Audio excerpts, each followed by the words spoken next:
howling for you.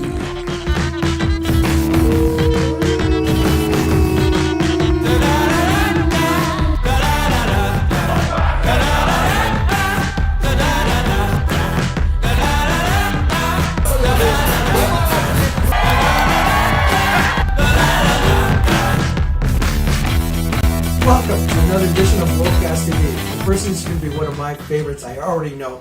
My name is Dario, I'm one of your hosts. And I'm the other host, and my name is Chris. Chris, fantastic episode today. Recently, we had an episode where we talked about how our highlights from last year. This time we had fans bring in what their highlights from last year was. So I can't wait to see. I'm looking forward to it. So we're hearing from the fans. Yep, they supplied the photos and some videos as well. And there are also some comments that I'll read about that. But like I said, this is all completely in their hands. So I just can't wait for it. So I'm a bit confused. Do I need to be here? Before you answer, no, I'm gone.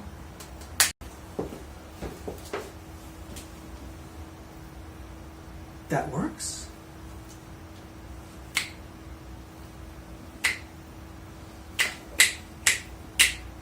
Oh, on to the fans. We will start with the BIPs, or the Burroughs Important People. It started off by this one lady here, but who found the entire game day experience so magical with all the excitement of the fans and the team that it became infectious, she had to tell another person. And then they had to bring another one. And by the time that the Wolfpack won the championship, well, as you can see, it became a fairly large group. They obviously have their one particular player that they cheer for, and how cool is it that you can meet them after the game as they walk around the field? What other professional sport does that? And yes, yours truly is a BIP too. Hello Mika writes, it's all been amazing to be honest. The one thing that always sticks out in my mind is all the great people I've been able to meet. My husband and I were walking over to Brossenhead before a game when a group of guys with full-on British accents asked us if we knew where it was. We ended up drinking with them, watching the game, and even partying afterwards. It was a family that had come over from Wigan for the game, and we've kept in touch ever since. After that, it seems that every game we go to, we would meet new friends. What started with just my husband and I has now grown to a group of 9 to 10 people, all who have bought season's tickets. Plus, the people I've met through Twitter. The community is so amazing and very welcoming. People are just super friendly, I found, which I absolutely love. Next we have at John Johnstath, and soon to be seen, Mrs. at John Johnstath. Both grace Lamport Stadium with their infectious smiles during every Wolfpack home game. They write, one of our highlights was being able to meet Wales international and recently retired Newcastle Thunder, Matt Barron. He was in the stands giving commentary to his family and friends, and it was great to hear the game from a player's point of view. Got to chatting, as we always tend to do, and offered him a beer. He said not that time, but when he comes back to Toronto with his Newcastle team, he'll definitely have one. Sure enough, we did have that beer. A little side note from Dario here, if you run into the missus at Lamport, ask her the story of that Wolfpack tie. Yet another memorable moment, I'm sure. But getting back to what they wrote, but our most favorite moment came, strangely enough, from another opposing player. James Newton from Whitehaven not only gave his boots to our grandson Brady, but he signed them and also told him to make sure that he wears those boots when he grows up and plays rugby league at Lamport Stadium. Special people all around. Finally, we have Rob and Kaz, rightfully known as the Wolfpack's #1 supporters in the UK. Rob writes, we'd heard about the Wolfpack, and since we didn't have any attachment to any other club, we decided to check them out. From our first outing at Keighley, we were hooked. To be part of a team from the start doesn't come along very often, and we feel proud to have been a part of it since day one. As two ordinary people from Lancs, it's been quite a ride for us, as we've traveled far and wide showing our support for the club. We've made and met so many new friends, not just in the UK, but in Canada over Twitter as well. We got to know the players and coaching staff, which is unheard of in any other sport. Everyone at the club is just so friendly. By far the best day we've had in our first season was at Workington, where not only did Dave Woods from Premier TV mention our names on live television, there's Rob and Kaz Mason apparently, and they're Toronto Wolfpack's #1 UK supporters. we also got to meet our two new buddies and legends over from Canada, Dario and Chris from WolfcastTV. We had photos taken and even got to do an interview with them for their podcast. Never in our wildest dreams could we ever imagine anything like this would ever happen to us.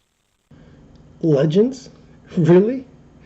I think, Robin Kaz, you may be driving a bit too much on those country roads there, so take it easy, all right? By the way, checks in the mail. But thank you to everyone, the BIPs, John staff, and Hello Mika for taking the time and submitting those into us. We really greatly appreciate it. And there's, again, a lot of fond memories for everyone. But after seeing that, there's a few things that I have to say right now that I hadn't planned on it, but hey, it needs to be said. First, there's one particular player that seems to be in a lot of those pictures there, and that's Rhys Jacks. I know we haven't even played a single game at home yet, but you're already sorely missed.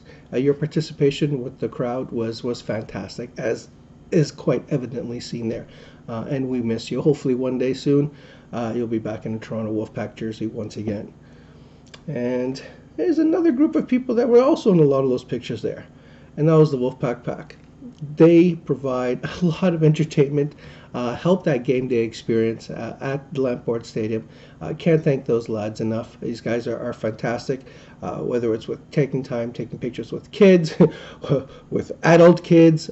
These guys are great. And I'm not sure if this is it, but there ain't no pack like the Wolfpack Pack, because the Wolfpack's got your back. I'm not sure if that's a proper way of saying it, but kudos to you, and again, thank you for making that game day experience and helping bring all those people together.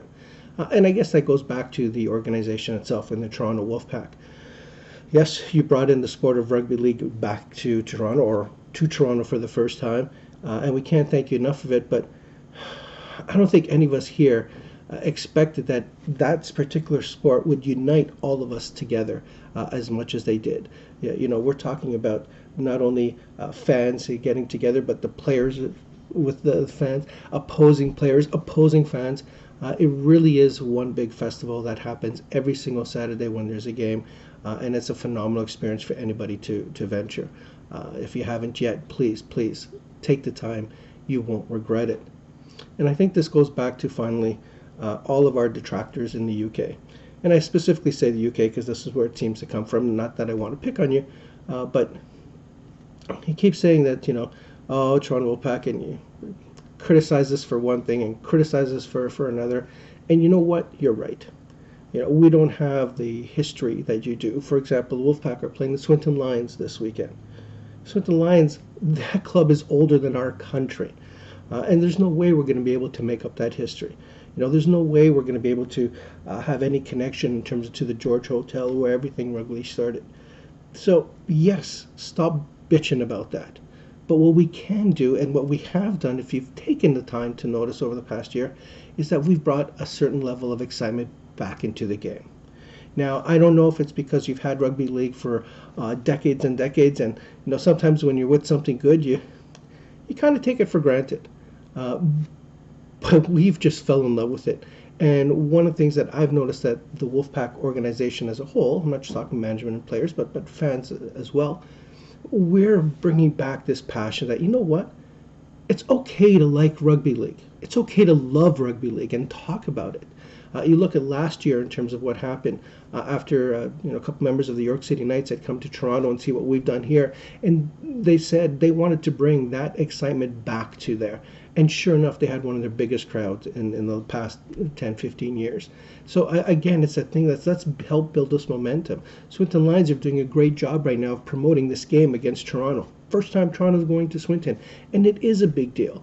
And I'm really happy that, you know, they're putting in that effort to help get the crowd motivated. And I know there might be bad weather this week, and I really hope it doesn't make that big of an impact. But I would love to see, you know, a loud, boisterous Swinton crowd there. And I don't care if you cheer against Toronto. I just want that atmosphere to be as electric as it is at Lamport Stadium. So I wish you, good luck to your team, and good luck to the Wolfpack this weekend. And it grows. Let's help grow the sport of rugby league. I thought it was a fantastic draw that Wolfpack will be going to Kells in a couple of weeks. Again, that same thing. Let's keep that momentum going. There's nothing to be ashamed about if you love rugby league. You don't have to be bitter about it. And you can love Swinton, you can love Toulouse, you can love Lee. Okay, maybe I'm just kidding. I love Lee Centurions as well. I mean, half our team originally came from there. So again, it's okay. Let's just go out there. Let's have a great time. Let's do what sport is meant to do. Let's help unite people again. And maybe not necessarily a pint, but a coffee or a cup of tea, and enjoy yourselves. Have a great week.